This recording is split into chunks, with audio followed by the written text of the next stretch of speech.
Hi, this is Chris Shada. Thanks very much for watching this. It's been a little time.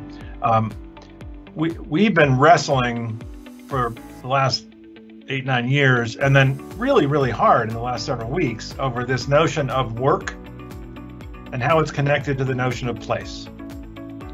And we have all sorts of tortured words around these that show how complicated that relationship is.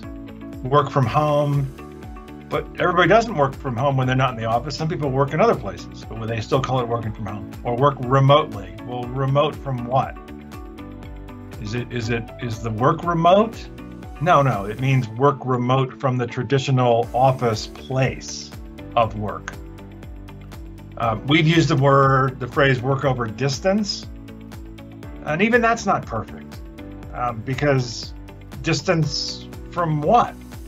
Well, okay, I can start to enumerate distance from my colleagues who I might be working on a document with, who I might be talking to, might be distance from another office where I know there's like work going on, but it's not the greatest phrase in the world. We've used place independent work to show how work is increasingly less dependent on the traditional place of work, the factory or the office or the store. But that's not perfect either. So we play with all these different phrases, and at some level, what we're talking about is just work. We're just talking about work. And the fundamental thing is, how do we do work? And how do we do work better? And how do we do work that is more attuned to the people doing it, us, human beings, who aren't constructed in ways that we are optimized to spend 8 or 9 hours straight in one physical place with one set of characteristics and maintain our energy and focus and intelligence and acuity for every minute of those 8 or 9 hours. That's in some ways an old factory model where people were mostly using their hands, and you could count exactly what they were doing for those 8 or 9 or 12 or 13 or whatever it used to be hours they were in place. And so we've gone through this long thing of translating that factory model into an office, and have built for 50, 60, 70 years a whole way of thinking about ourselves, getting symbolic meaning from the work we do from those places. And we've been living, particularly over the past 20 years, accelerating over the past 7 or 8 years, more and more ways to do work that is not dependent on one place. There I go again with long, complicated phrase to try to describe this thing. And what we're all collectively living at this moment is work where we're forced to do it in a particular place that's not the traditional place. We're forced to do it in our home, or for some of us who can find a little safe place, not our home and not the office, that doesn't have high traffic and a lot of other volume, we're able to work there. So I think that the fundamental thing, and we've been on this journey, particularly over the last 10 years, thinking really hard about, well, what is work? Which kinds of work can really be performed independent of place?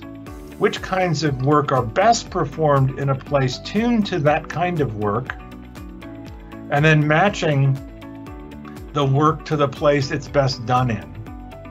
And until 3 or 4 years ago, we were missing a crucial thing. So we've been doing that for quite a while, because we have to work at client spaces, we have to move around, we're a little bit like hermit crabs, we have to occupy whatever space we're given.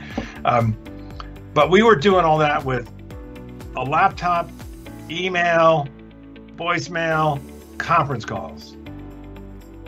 And that pretty much sucked, as everybody knows. And particularly those of you who travel a lot and have to work, that was just not, we were getting very little digital support for this pioneering work we were doing and figuring out how to take the place and separate it from the work in order to put them back together in an optimal way.